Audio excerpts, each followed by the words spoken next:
particle accelerator altered the weight of one electron and therefore destroyed our universe and shifted us into the universe that's directly next to it. There's a fluctuation in our reality of actually things that are real. In a world full of major scientific breakthroughs, one name stood out: Max Loughan, the world's smartest kid. He began experimenting at his parents' home at a young age. But what brought him global attention wasn't just his intelligence. It was a discovery he claimed shook modern science and challenged long-held beliefs about reality itself. Then, after speaking about his findings on live television, he suddenly disappeared from public view. What did he reveal, and where did he go? Now, this question also arises. Did his revelation lead to his sudden disappearance? Join us in this video as we look into the truth. The boy genius who disappeared after saying too much on live TV. In 2016, a story spread online about a teenage prodigy the internet called the world's smartest kid, who allegedly vanished days after saying too much during a shocking live TV appearance. In 2016, 13-year-old Max Loughan became one of the most talked about young minds on the internet. Working inside a converted boiler room at his parents' home in Nevada, he built a device that he claimed could collect electromagnetic energy from the atmosphere. He explained the idea with the confidence and understanding of an experienced physicist. He named the machine the Energy Horizon Gatherer. Max believed that Earth's atmosphere is constantly filled with radio signals, heat energy, and static electricity. He argued that turning this surrounding energy from alternating current into direct current was not impossible.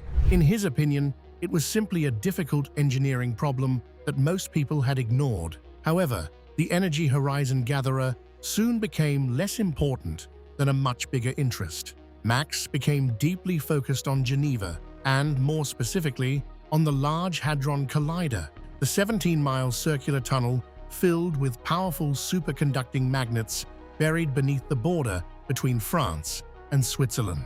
Max claimed that the collider's experiments, which operated energy levels similar to those that existed just after the Big Bang, were doing far more than studying tiny particles. According to him, they were disturbing the basic frequency that holds our timeline together, and by the time people became aware of it, he believed the damage had already been done. The Large Hadron Collider is the most advanced scientific machine located deep underground between France and Switzerland. It accelerates protons to 99.9991% of the speed of light inside a giant ring that is colder than outer space itself. When these protons collide, the temperatures at the point of impact become more than 100,000 times hotter than the center of the sun.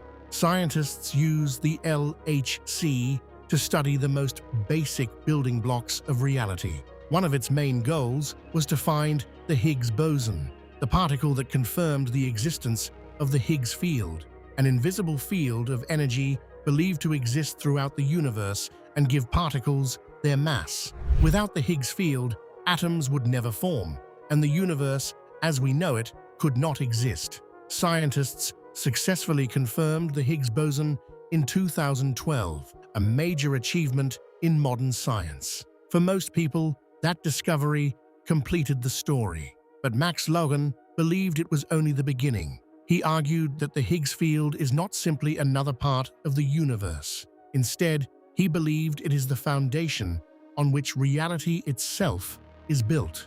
According to Max, the LHC was not just studying this foundation, it was repeatedly hitting it with enormous amounts of energy, reaching into the 13 TV range. He compared the process to sending too much electricity through the wiring of a house. In his view, once the collisions reached a certain level, they stopped merely examining the Higgs field and started disrupting it. Max believed that a disrupted Higgs field would not cause an obvious disaster or a visible explosion. Instead, he said it would create what he called a quantum slide, a silent event in which human consciousness moves into the nearest matching parallel dimension. He described reality as if it were a radio station.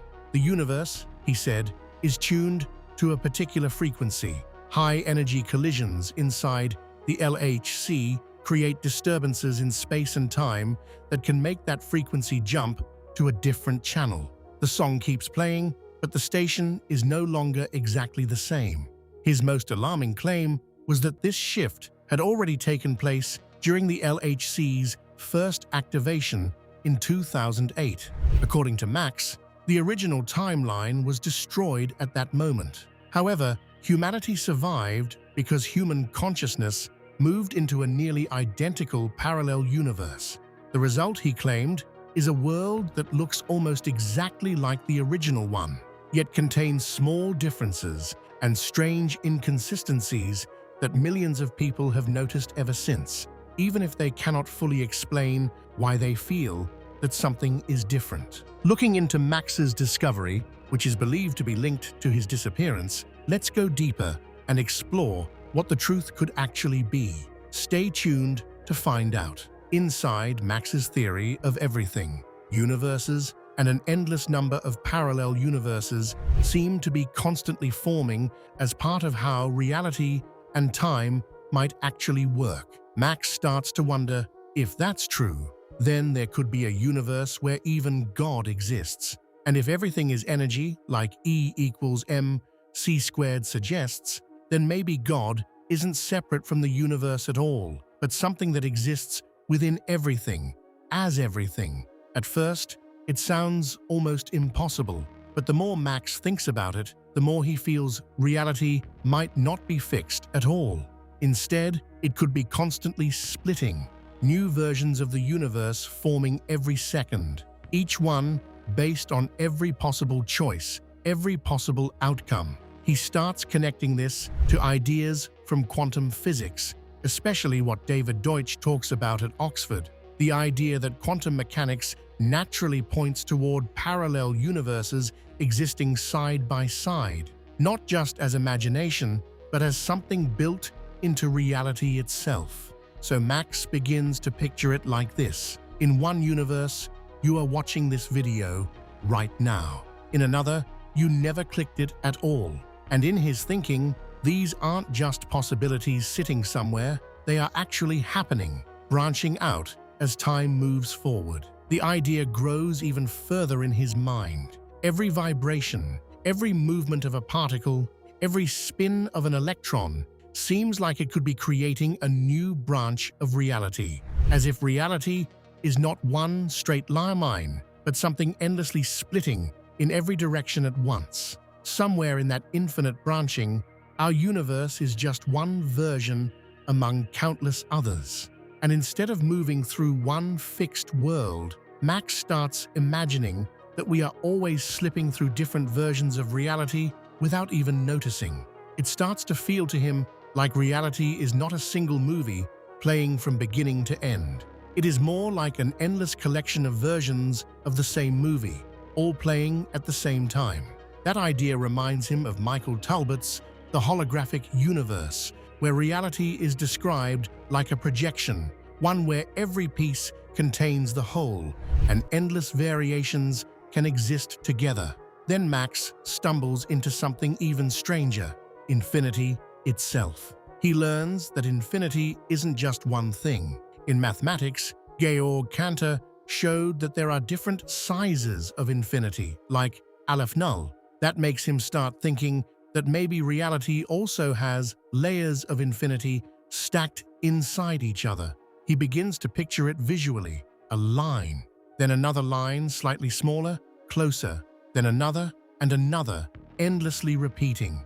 Infinity inside a limited space, contained but still endless. And then he pushes the idea further. What if you place another infinity beside it?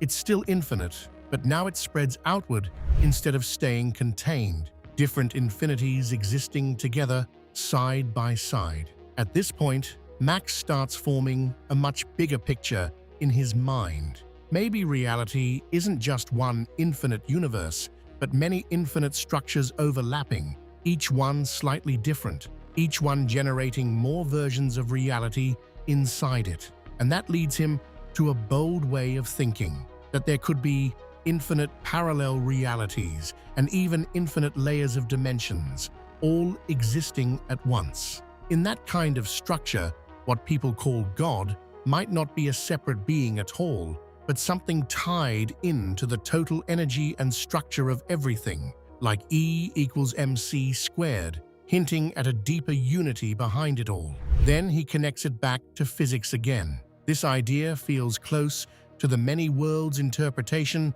from Hugh Everett in the 1950s, the idea that the universe doesn't choose one outcome, but splits into all outcomes at once. What we experience is just one branch we happen to find ourselves in. So Max begins to see it differently. Maybe the universe itself isn't changing at all.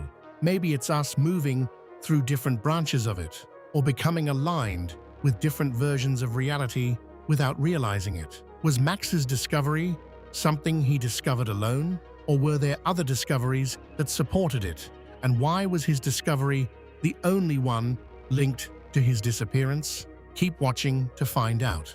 The Mandela effect explained through Max's theory. If Max was right, the Mandela effect would not be a small flaw in human memory. It would be the first clear sign that reality itself had already changed. The Mandela effect describes a situation where large groups of unrelated people share the same memories, but those memories do not match the official historical record. The term comes from one of the most famous examples. Millions of people clearly remember Nelson Mandela dying in prison in the 1980s, even though he was released in 1990 and died in 2013. Most psychologists explain this as shared misremembering.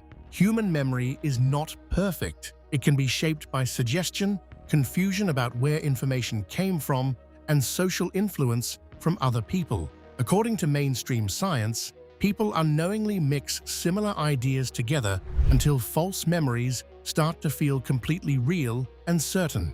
Max argued that this explanation would naturally appear in a world where reality itself had been changed or replaced. His idea was simple. If a shift between dimensions happened, the external world would update smoothly without any signs of error. Libraries, digital records, government files, photographs, and historical databases would all match the history of the new dimension. The record would look perfect and untouched. There would be no clear proof that anything had changed. The only thing that might still carry traces of the previous version would be human memory. Ironically, memory is also the one thing science often warns us not to fully trust. Max called this idea quantum anchoring. He suggested that the human brain may exist partly in a quantum state, not fully fixed to physical reality. When reality shifts, the external world rewrites itself, but the quantum structure of memory retains fragments of the earlier timeline.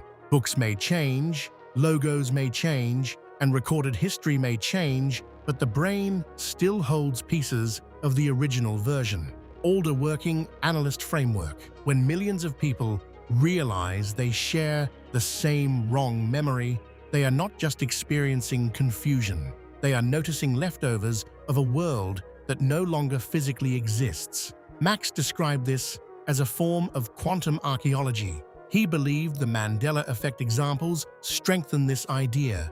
The Berenstain Bears are remembered by millions as Berenstain. The Monopoly Man is remembered as having a monocle he never actually wore. Looney Tunes is remembered as Looney Tunes. These differences tend to cluster around familiar cultural symbols rather than random facts. In Max's view, they represent tiny divergences between two nearly identical timelines. The universes are almost the same. The Mandela effect exists in the fraction where they differ. Max also connected the theory to another widespread experience, the feeling that time itself is accelerating. Many people describe years passing faster than they once did, as though the rhythm of life has subtly changed. He attributed this to what he called clock rate mismatch.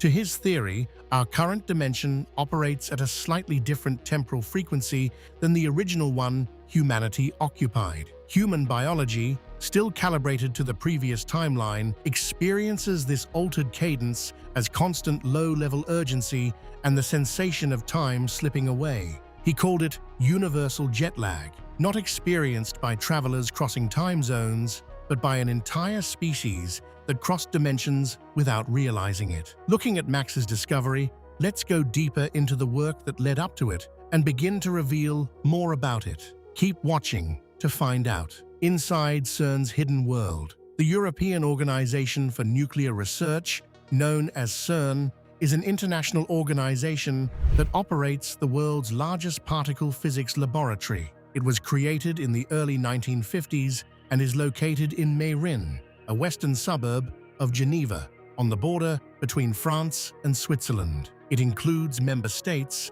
and Israel, added in 2013, is the only full member outside Europe. CERN also serves as an observer for the United Nations General Assembly. The name CERN is also used for the laboratory itself. In 2024, it had thousands of scientific, technical, and administrative staff members and hosted over 12,000 users from research institutions in more than 80 countries. In 2016, CERN generated about 49 petabytes of data. Its main purpose is to provide particle accelerators and other tools for high-energy physics research. It is also the birthplace of the World Wide Web. CERN is home to the Large Hadron Collider, the world's largest and most powerful particle collider.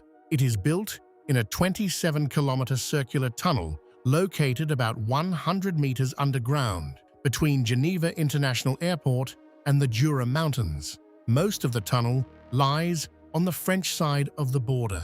It was originally constructed for the Large Electron-Positron Collider, which stopped operating in 2000. Before reaching the Large Hadron Collider, particles are accelerated using CERN's proton synchrotron and superproton synchrotron systems. 8 major experiments: Compact Muon Solenoid, Atlas, Large Hadron Collider Beauty Experiment, Monopole and Exotics Detector at the Large Hadron Collider, Total Elastic and Diffractive Cross-Section Measurement, Large Hadron Collider Forward Experiment, Forward Search Experiment, and a Large Ion Collider Experiment are placed around the collider. Each one studies particle collisions in different ways using different technologies. Building these detectors required major engineering efforts, including the use of special cranes to lower extremely heavy components underground. The Large Hadron Collider produces massive amounts of data,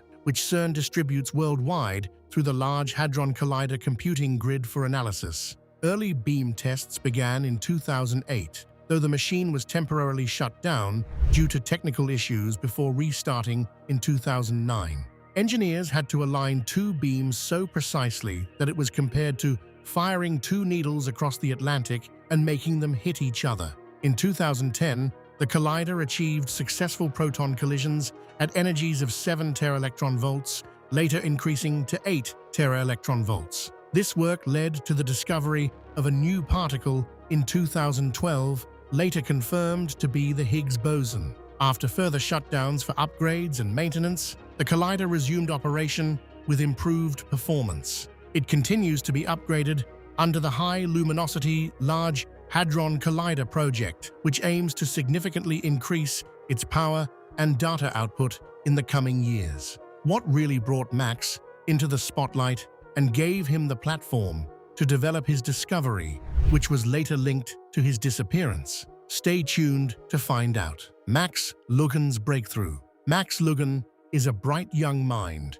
with a strong passion for science and a deep desire to build a better future. At just 13 years old, Max, together with his brother, started Loughan Labs as a way to create positive change through new and creative ideas. As the leader of Loughan Labs, Max went on to develop something truly unique: the Energy Horizon Gatherer, EHG, a low-cost, eco-friendly, and wireless power source that could completely change the way people think about energy. Max's journey into renewable energy began when he and his brother made the decision that they wanted to make a real difference in the world. Together, they built Loughan Labs, a space where they could turn their love for science into practical solutions for real-world problems. Over time, Max became the main driving force behind the lab, fully focused on finding ways to make the world cleaner, smarter, and more sustainable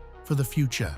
Max's biggest breakthrough came with the Energy Horizon Gatherer, EHG, a device designed to collect electricity from natural sources at a very low cost. With only $14, Max discovered a way to harvest energy from everyday elements found in the environment. But for him, it was never just about the technology itself. His deeper goal was to improve the lives of people across the world, especially in places where even a small source of light can completely change safety, learning, and daily living. The Energy Horizon Gatherer is not only about being affordable, it is about creating a real and meaningful impact for people who need it most. By using radio waves, thermal energy, and static energy, Max's invention brings together different forms of energy in a smart and innovative way to power devices. It is a small device with a powerful effect designed to bring light and opportunity to places where safety, education, and everyday life often depend on something as basic and essential as access to electricity. Max doesn't need a fancy laboratory to do his work. He builds his inventions right in his parents' boiler room, which he has turned into a simple, makeshift lab. Using ordinary items like a coffee tin, a spoon, coils, and wires, he created the first version of the EHG for just $15. Inspired by great minds like Albert Einstein and Nikola Tesla, Max's invention may sound like science fiction, but he believes it is real and already making an impact. What do you think about Max's discovery and his sudden disappearance? Do you believe he could still be found? And is there any chance that what he revealed might actually be the truth? Share your thoughts in the comments section below. Thank you for following the revelations made by Max Loughan and his sudden disappearance. Do you think that if he is ever found, he will continue uncovering deeper truths about scientists and their discoveries? Don't forget to like and subscribe. Click the next video on your screen to explore more discoveries. See you there.